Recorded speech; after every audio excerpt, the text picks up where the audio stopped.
नमस्कार. मी मुरलीधर गोपाळराव आळतेकर. मी शिवाजी विद्यापीठ जवळ ग्रीन पार्क इथे कोल्हापूरचा मूळचा आहे. मूळ गाव माझा आळते, हातकणंगले तालुका. मी आणीबाणीच्या काळामध्ये किर्लोस्कर कराड या ठिकाणी सर्व्हिसला होतो. त्या ठिकाणी आणीबाणीच्या काळामध्ये दडपशाही चाललेली होती, ती आम्हाला पसंत नव्हती. आम्हाला ती दडपशाही लोकशाही विरोधी वाटत होती.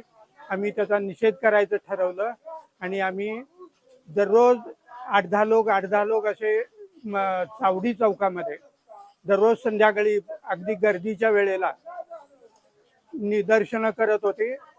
आणि आम्ही शेवटच्या दिवशी आम्ही निदर्शनं केली. सुरुवातीला प्रत्येक लोकांना कराड कारागृहामध्ये ठेवलं होतं, पण शेवटच्या दिवशी आम्हाला सातारा कारागृहात नेलं. तो एक वेगळाच अनुभव होता. आणि आम्ही आणीबाणी विरोधी घोषणा दिल्या, पत्रकं वाटली, सगळ्यांनी निषेध केला. यासाठी आम्हाला अटक केली होती. आणि त्यामुळं आम्हाला अनुभव म्हणजे अभिमान वाटतो